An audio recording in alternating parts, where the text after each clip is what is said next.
Welcome to part 2 of this unit, in which we are studying about the basics of DC machines. In the last lecture, we studied about the working principle of a DC motor. In this lecture, we shall discuss the working principle of a DC generator. Working of a DC generator is based on the principle that if a conductor moves in a magnetic field, then an EMF is induced in it. If there is a closed circuit, then an induced current will flow due to this EMF. Now, the direction of that induced current is given by Fleming's right hand rule. As per this rule, if we stretch the thumb, first finger, and middle finger of our right hand in a manner that they are all mutually perpendicular to each other, then the direction of thumb gives the direction of magnetic field. The first finger is directed towards the force, and the middle finger will give us the direction of current. So to explain the working principle of a DC generator, we will take help of a simple arrangement in which we have a horseshoe magnet, which is a permanent magnet, and that means that it has a north pole and a south pole. Now we place a coil inside this magnet which has a magnetic field in it such that the lines of force are from the north towards the south outside the magnet. So we have placed a coil inside this magnetic field, and the conductors of this coil are marked as A, B, and C, D. Now we give mechanical energy to this coil by rotating it with some means. That means is called a prime mover. For a thermal power plant, this mechanical energy comes from a steam turbine, whereas for a hydropower plant, this mechanical energy comes from a hydro turbine. So this coil is assumed to be rotating in a clockwise direction, and the force which is being experienced by this conductor AB is upwards, whereas the force being experienced by this conductor CD is downwards. So these conductors are moving in a magnetic field, and therefore an EMF will be induced in this coil.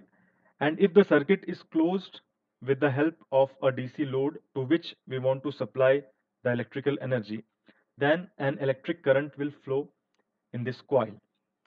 That electric current, the direction of that current in these conductors can be determined with the help of Fleming's right hand rule. So let us see the direction of current for this conductor AB when we are seeing it from this point. So we see that the magnetic field is from right to left, the force is upwards, and now if we apply Fleming's right hand rule, we find that in for this plane the current is going into it. Similarly, if we take the conductor CD, we see that the field is from left to right, the force is downwards, and now if we apply Fleming's right hand rule, we find that this current is coming out of this plane. So the current can be marked like this. It goes from A to B in the conductor AB, and it flows from D to C in the conductor CD.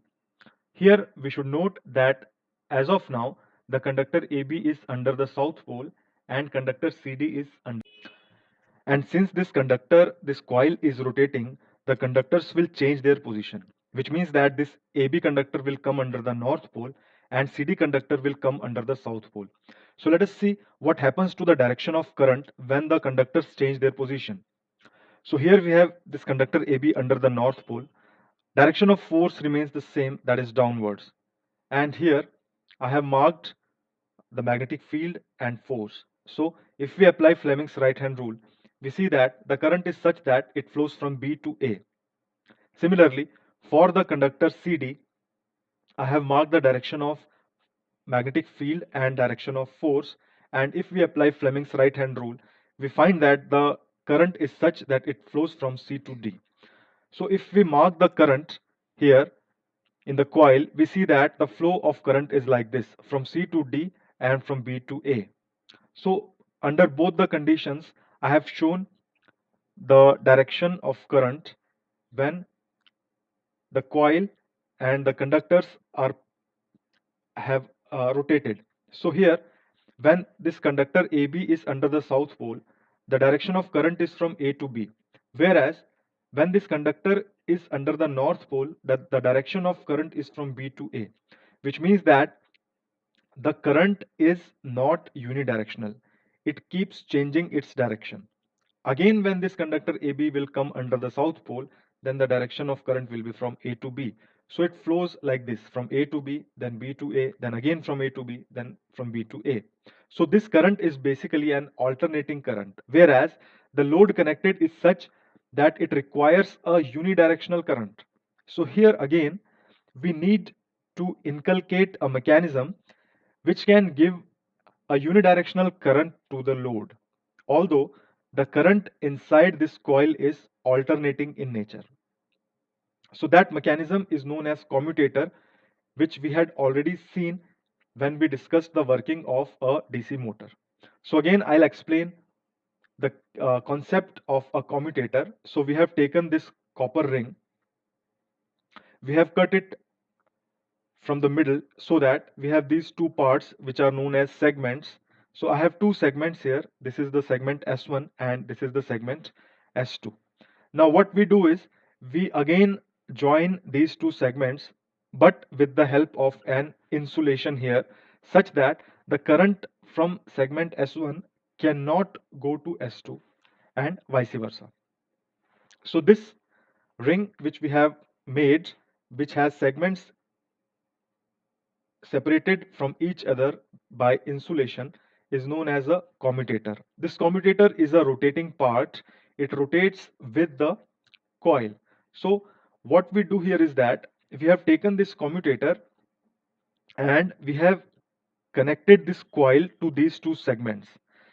This is connected in such a manner that this conductor AB is connected to segment S1 and this conductor CD is connected to segment S2. When this coil rotates, this commutator also rotates with the coil. So the poles are here. I'm assuming a condition when AB is under the south pole and CD is under the north pole. So to collect this current which is flowing in the coil for a load, what we do is we take two brushes which are made of carbon. So I have marked them here as brush B1 and brush B2. These brushes are in contact with the commutator. These brushes are stationary.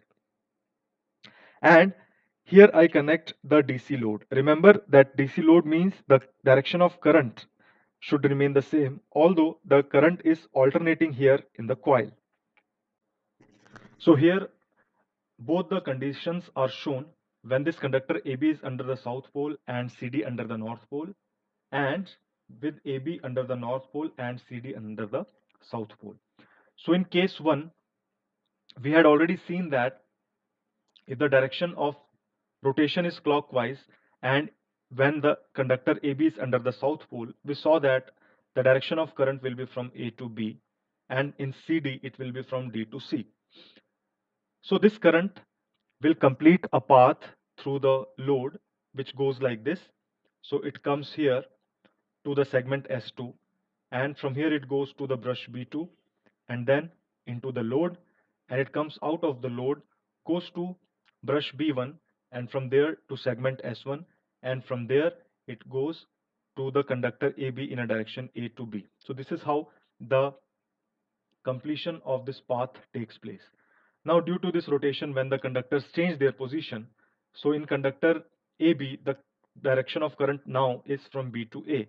So let us see again how the current completes its path.